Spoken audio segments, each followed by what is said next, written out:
우리 교회와 복음은 세상에서 그리고 세상으로부터 사랑받기가 참 어려운 것 같습니다.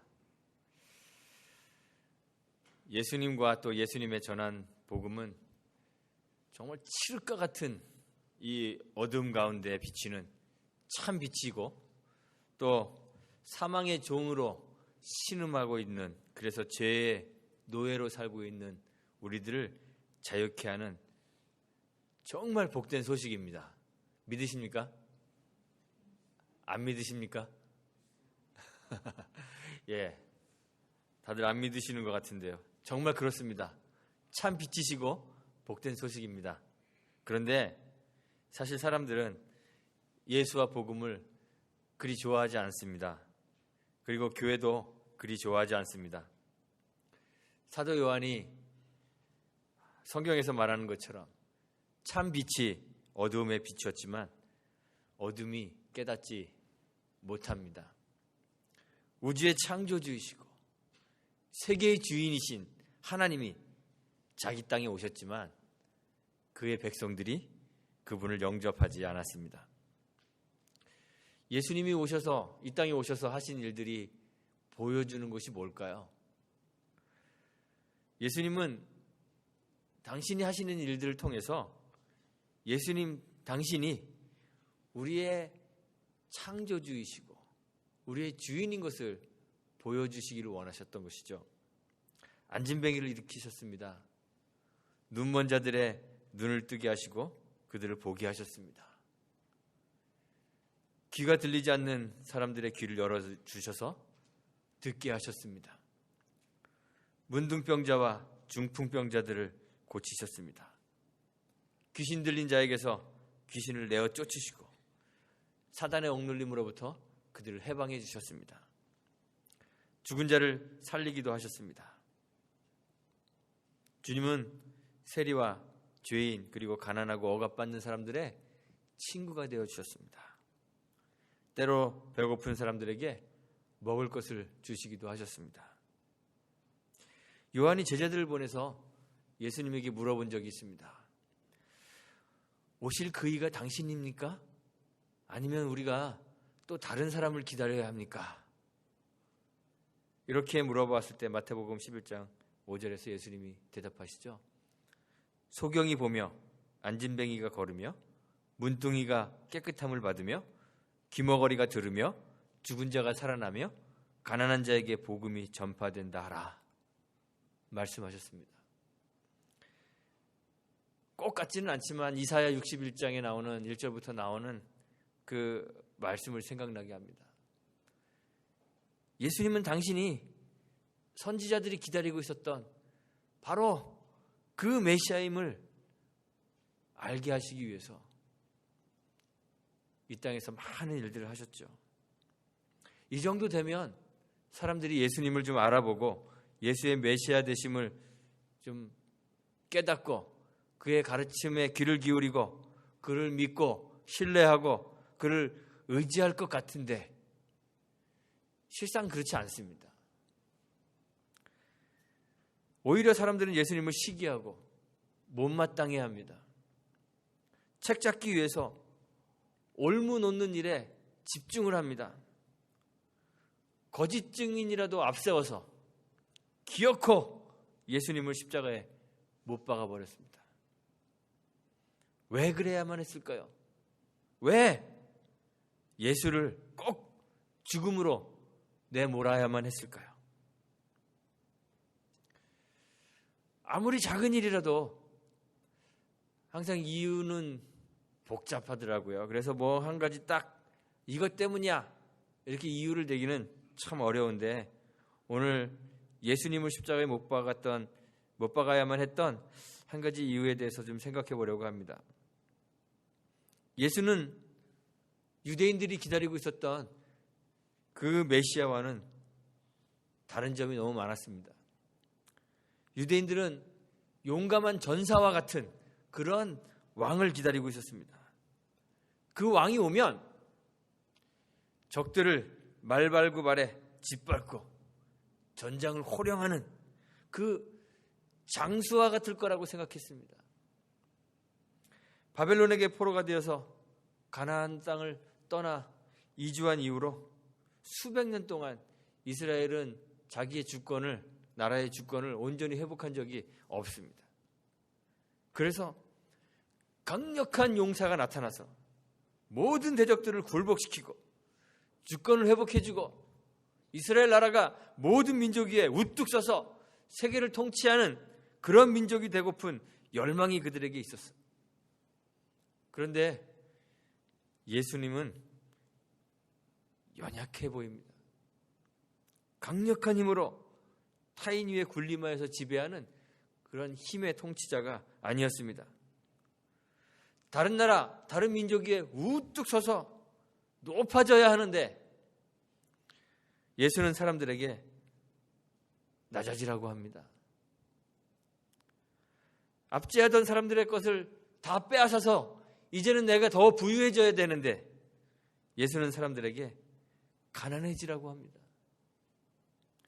모든 다른 민족의 섬김을 받으려고 하는데 섬기라고 합니다. 그래서 사람들은 예수와 함께하면 도무지 꿈꿨던 세상을 만들 수 없을 것이라 그렇게 생각했습니다. 예수는 그들이 기다리던 그런 메시아가 아니었습니다. 그해 대제사장이었던 가야바가 공회에서 이야기하죠. 요한복음 11장 50절에 보면 한 사람이 백성을 위하여 죽어서 온 민족이 망하지 않게 되는 것이 너희에게 유익한 줄을 생각지 아니하는도다 이야기했습니다. 가야바의 의도는 우리가 예수님에 대해서 생각하는 그 대속적인 죽음, 세상죄를 속하는 그리스도의 대속의 죽음이 필요하다는 그런 말이 아닙니다. 예수가 비록 많은 사람들을 몰고 다니고 있기는 하지만 결코 로마를 상대로 해서 승리할 수는 없는 그런 연약한 지도자로 생각했습니다. 그래서 혹시 예수가 사람들을 선동해서 반란이라도 일으킨다면 예수 가지고는 승리할 수 없는데 로마에서 해방되어서 세계 위에 우뚝 서 군림하는 그런 나라를 만들 능력이 예수에게는 없는데 그런 자질도 없어 보이는데 오히려 로마에 진압당하고 그래서 반란했다는 빌미를 가지고 자신들에게 더 큰 재앙이 이르게 될까 봐 두려웠던 것입니다. 그동안 로마의 권력을 이용해서 그 비호 아래 자신들이 누리고 있었던 정치적 권세, 권력, 종교적 권력, 경제적 힘 다 빼앗기게 될 수도 있는 그러한 상황이 보였던 거죠. 그래서 예수가 선동하고 로마에 대한 반란이 일어나기 전에 로마에 그 어떤 빌미도 주지 않으려면 예수가 죽어야 한다고 그렇게 생각했던 것입니다.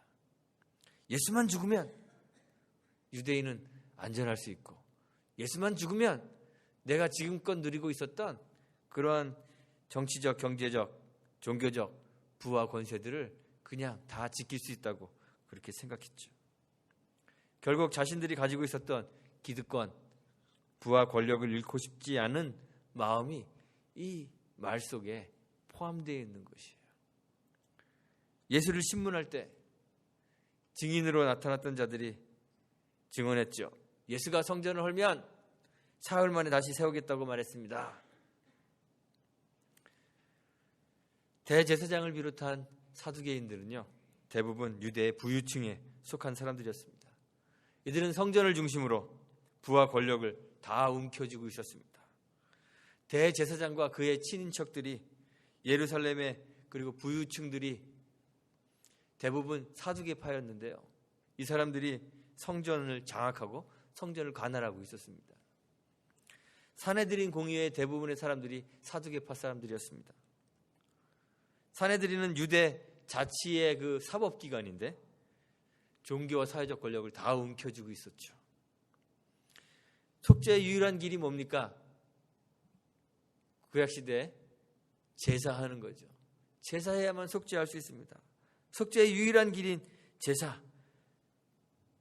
그것도 성전에서 드리는 이 제사가 유대인들에게 가장 중요한 것 중에 하나였습니다.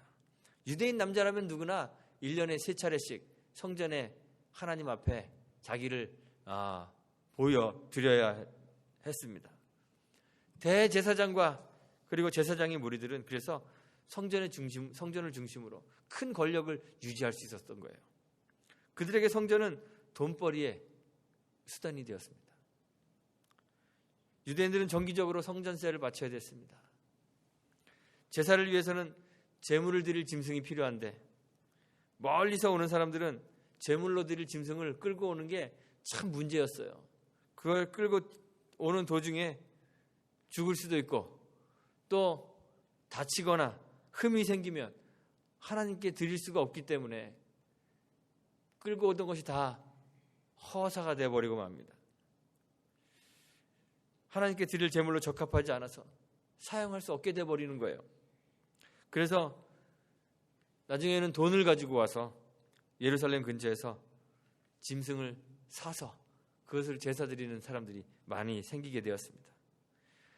그러자 제사장과 사두개인들은 주변의 상인들과 결탁하여서 정해진 상인에게서 사는 짐승들은 제사에 적합한 것으로 승인해주는 그런 일들이 막 생기게 되었습니다. 성경에 보면 예수님이 성전에서 장사하던 사람들을 쫓아내고 돈 바꾸는 사람들의 상을 뒤집어 엎으시는 그런 일들이 벌어지는데 아마도 거기에서 성전이라는 것은 이방인의 뜰이 아닌가 이렇게 다들 생각합니다. 예수님께서는 상인과 짐승들을 내쫓으시면서 여호와의 성전은 만민이 기도하는 집이다 그렇게 말씀하셨습니다. 이 말씀 가운데 기도하는 집도 중요해요. 교회 성전에선 기도하는 것이다. 그런데 그 앞에 만민도 중요한 단어입니다. 유대인뿐만 아니라 온 세계 모든 민족이 다 하나님의 소유이기 때문에 어느 민족의 사람이든지 하나님을 만나고 그분께 기도해야 된다는 것이에요. 성전의 이방인의 뜰을 다시 이방인들에게 돌려주어야 그들도 성전에서 하나님 만나고 예배할 수 있게 된다는 뜻입니다. 아마도 제사장과 사두개인들은 이방인의 뜰에서 짐승을 팔고 돈을 바꾸고 그렇게 할 수 있도록 허가를 내주면서 아마 막대한 이익을 챙겼을 거예요. 기록에 보면요, 심지어 짐승을 잡을 때 나오는 피를 따로 모아다가 피가 그 거름으로 좋다는 그런 이야기가 있어서 그 피까지 돈 주고 팔아먹었다는 그러한 이야기가 있을 정도입니다. 성전이란 본래 예배의 장소인데 그만 사람들의 부를 유지해주는 그런 수단이 되고 말았습니다. 그런데 예수님이 성전에서 장사하는 사람들을 내어 쫓으시면서 아버지의 집은 만민이 기도하는 집이라고 그렇게 부르셨습니다. 강도의 구렬이 되어버린 돈벌이의 수단이 되어버린 성전이 그 본래의 기능을 회복해야 된다고 그렇게 말씀하셨습니다. 더 나아가서 예수님은 성전을 헐어버리라고 하셨습니다. 하나님이 더 이상 거하시지 않는 그런 예루살렘의 성전은 이제 성전이 아니라고 성전의 기능이 다 해버렸다고 그렇게 말씀하셨습니다.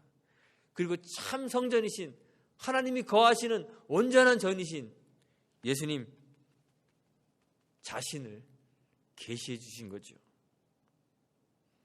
성전이 헐리고 성전이 더 이상 자기의 기능을 발휘하지 못한다면 어떤 일이 일어날까요? 사람들이 1년에 3차례씩 성전을 방문해야 될 필요가 없어집니다. 성전세를 낼 필요도 없습니다. 성전에서 짐승을 사야 할 필요도 없어집니다. 그래서 결국 제사장들과 사두개인들과 예루살렘의 유력자들은 성전을 중심으로 취하던 경제적 이익들을 다 잃어버릴 수 있게 되는 것이죠. 뿐만 아니라 성전 제사를 통해서 사람들을 위해 군림할 수 있었던 모든 권력도 다 잃어버리게 되는 것입니다. 그래서 사람들은 예수와 예수의 복음을 철저히 싫어했습니다. 예수 한 사람의 죽음으로 자신들이 다 살고자 예수를 십자가에 못 박았습니다. 이것이 세상이 예수를 대하는 방식입니다. 세상은 그것과 똑같은 방식으로 교회를 대합니다. 스데반은 은혜와 권능이 충만한 사람이었습니다. 큰 기사와 표적을 행했습니다. 우리 주님이 승천하신 후에 성령이 강림하셔서 교회는 큰 능력을 가지게 되었습니다. 교회가 성령의 능력 가지고 무슨 일을 행했나요? 성경에 보면 병을 고쳐주고 복음 전하는 일을 했습니다. 예루살렘 근읍에 허다한 사람들이 모여서 병든 사람들과 귀신 들린 그런 더러운 귀신에게 괴로움받는 사람들을 다 데리고 나오면 교회 안에서 나음을 다 입었습니다. 교회는 가난한 사람들을 돌아보았고 신자들의 삶과 신앙을 보면서 백성들이 칭송할 수 있도록 그런 삶을 살았습니다. 그런데 예수님이 세상의 권력자들에게 미움을 받았던 것처럼 교회도 똑같이 미움을 받습니다. 교회가 이 정도 하면 사랑해 줄 만도 한데 복음의 말씀에 귀를 기울여 줄 만도 한데 세상은 주님을 미워했던 것과 똑같은 방식으로 교회를 미워합니다. 스데반은 예수님과 똑같은 이유로 고소당했습니다. 예수의 복음을 전했다는 것입니다. 예수가 성전을 헐고 모세에 전한 규례들을 고치겠다고 했다고 그렇게 스데반을 고소했습니다. 사람들은 예수님을 그렇게 십자가에 못 박아버리고 난 후에도 여전히 정치적, 사회적, 경제적 이익을 얻기 위해 교회를 핍박하고 있습니다. 오늘날의 교회도 그렇습니다. 오늘날 세상이 교회를 사랑해 주기를 기대할 수 있겠습니까? 불가능한 일입니다. 세상은 언제나 하나님을 대적하고 교회를 핍박합니다. 그 이유는 예수의 이름으로는 세상이 얻고자 하는, 세상이 가지고 싶은 것들을 가질 수 없기 때문에 그렇습니다. 정말 죽도록 고생해서라도 사회 계급의 그 피라미드 제일 꼭대기에 올라서는 것을 목표로 살고 있는 이 세상에서 높아지려고 한다면 오히려 낮아져야 한다는 이 예수가 해줄 게 뭐가 있습니까? 해줄 것이 별로 없어 보입니다. 부유해지는 것, 좋은 것 먹고 좋은 것 입고 좋은 것 타고 좋은 집에서 편안하게 사는 것이 최고의 선으로 보이는 이 세상에서 가난을 미덕으로 알고 살아야 한다는 이 복음이 매력적일 리가 없습니다. 자기를 개발하고 자아를 성취해서 이름을 내는 것이 꿈인 이 세상 속에서 자기를 부인하고 자기를 죽여야 하는 이 십자가의 길이 달가울 리가 없는 것입니다. 그래서 세상이 교회를 핍박하고 교회를 미워합니다. 그런데 교회의 생존 방식, 교회가 살아가는 방식은 세상에서 부유해지는 것이 아닙니다. 세상의 이익을 취하는 것이 아닙니다. 교회는 전혀 다른 방식으로 존재합니다. 교회는 버리고 내어주고 섬김으로만 존재합니다. 예루살렘 교회의 성도들은 재산과 소유를 팔아 사도들의 발 앞에 두거나 또는 자기의 물건을 조금도 제 것이라고 여기지 않고 서로 통용하거나 아니면 자기를 내어주는 순교와 헌신의 사랑으로 존재하게 되었습니다. 그 방식으로 초대 예루살렘 교회가 존재하고 있었습니다. 대제사장 가야바는 자기의 정치적 입지, 경제적 이득을 지키기 위해 한 사람이 백성을 위하여 죽어서 온 민족이 망하지 않게 되는 것이 유익하다고 이야기하며 예수를 십자가에 못 박았지만 우리 예수님은 온 세상이 영원한 생명을 얻으며 참 자유를 누리게 되며 찬란한 영광의 빛으로 나오게 하기 위하여 자기를 버리는 그 십자가의 길을 자발적으로 걸어가셨습니다. 이것이 예수가 사는 방식이었습니다. 그래서 교회도 세상의 존재 방식과는 다른 방식으로 존재합니다. 죽는 것이 사는 것이고 견디고 인내하는 것이 교회의 능력입니다. 섬김을 받으려 하지 말고 섬겨야 하며 이웃을 내 몸처럼 사랑해야 합니다. 그리스도께서 우리를 위하여 자신을 주신 것처럼 우리에게도 그렇게 사랑하라고 말씀하셨습니다. 높아지려고 하지 말고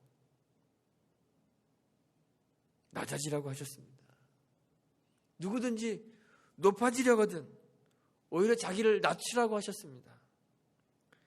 생명을 얻으려면 잃을 것이기 때문에 오히려 목숨을 버리라고 하셨습니다. 목숨을 버리면 영원히 쇠하지 않는 생명을 얻을 것이라고 말씀하셨습니다. 그래서 교회는 박해와 순교 위에서 성장해 왔고 오히려 세상 사람들의 사랑을 받을 때 교회가 세상과 가까워지고 친해질 때는 오히려 교회가 타락하고 교회의 본래 모습을 상실해버리는 일들이 역사 속에서 나타나는 것입니다. 오늘날에 우리도 교회가 세상과 너무 유사해져서 교회의 외양은 커지고 또 화려해졌지만 오히려 교회의 생명과 능력은 잃어버리는 그런 시대에 우리들이 살고 있습니다. 그 속에서 우리는 세상과 같은 방식으로 살면서 영생도 얻으려고 하는 그러한 욕심을 부리고 있죠. 예수를 참소하고 스데반을 잡아서 법정에 세우던 유대인들과 같이 우리도 우리 자신의 이익에는 아주 민감하지만 자기를 버리는 십자가의 길은 별로 좋아하지 않습니다.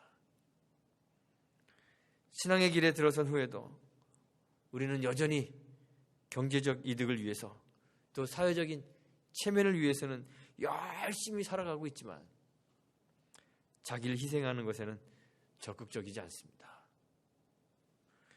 신앙과 교회를 위해 내 것을 내어놓고 물건을 통용하는 일, 시간을 내어서 교회를 섬기는 일, 불편한 내 몸을 움직여서 성도를 돌보고 교회를 아름답게 하는 일, 내 자존심 버리고 나를 낮추는 일, 그래서 상대방을 높여서 교회가 하나 되게 하는 일, 자기를 죽여서 더 큰 생명을 얻는 일, 이런 일에는 우리가 얼마나 약한지 모르겠습니다. 교회가 세상의 미움을 받는 것이 지극히 당연한데 우리는 세상과 하나님을 동시에 움켜쥐려는 그런 어리석음을 가지고 살아가고 있죠. 저도 그렇고 여러분도 그렇지 않은지 오늘 우리의 삶을 한번 돌아봤으면 좋겠습니다.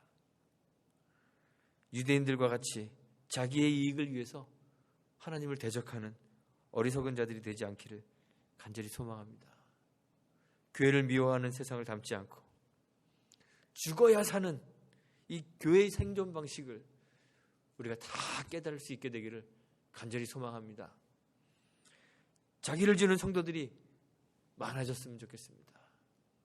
우리 교회 안에 모든 성도들이 자기를 주는 사랑으로 사랑하기를 소망합니다. 초대 예루살렘 교회처럼 물질도 나누고 시간도 나누고 삶도 나누고 자기를 버리는 순교와 헌신의 그 신앙의 길을 우리가 다 함께 걸어갔으면 좋겠습니다. 겉만 화려하고 생명과 능력은 상실해버린 껍데기만 남은 그러한 교회가 아니라 그 안에 영원한 생명과 그 생명의 능력을 간직한 그런 교회가 되시기를, 그러한 성도들과 우리 주짓돌교회가 되기를 주님의 이름으로 축원하고 부탁드리겠습니다. 함께 기도합니다.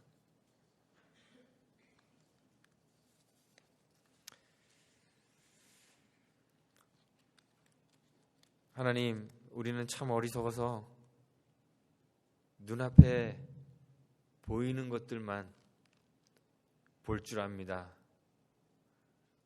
내 손에 만져지는 것들만 느낄 줄 알고 내 귀에 들리는 것들만 들을 줄 압니다. 그래서 우리 눈앞에 보여지는 세상의 것들 때문에 웃고 울고 좋아하고 안타까워하는 어리석은 삶을 살고 있습니다. 하나님, 주의 성령으로 우리와 함께 해주시고 우리 안에 저장하시는 그 성령의 능력이 우리 안에 나타나서 세상의 눈으로 볼 수 없는 것들 보게 하여 주옵소서. 세상의 귀로 들을 수 없는 것 듣게 하여 주옵소서. 손으로 만질 수 없는 하나님의 크고 놀라운 은총들을 경험할 수 있는 저희들 되도록 도와주시기를 간절히 원합니다. 그래서 세상의 것들을 얻기 위해 하나님을 대적하는 어리석은 자들이 되지 않게 하시고 오히려 교회의 생존 방식을 깨달아 보이지 않는 생명을 얻기 위하여 눈에 보이는 생명을 기꺼이 포기할 줄 아는 믿음의 사람 되게 하시고 주님이 주시는 하늘로부터 내리는 그 보화를 얻기 위하여 세상의 보화와 즐거움들을 기꺼이 포기할 줄 아는 믿음의 사람들 되도록 은혜 베풀어 주옵소서. 우리 교회가 그렇게 껍데기만 남은 교회가 아니라 그리스도의 생명과 능력이 함께하는 그런 교회가 될 수 있도록 주님 은총 베풀어 주옵소서. 예수님의 이름으로 기도합니다. 아멘.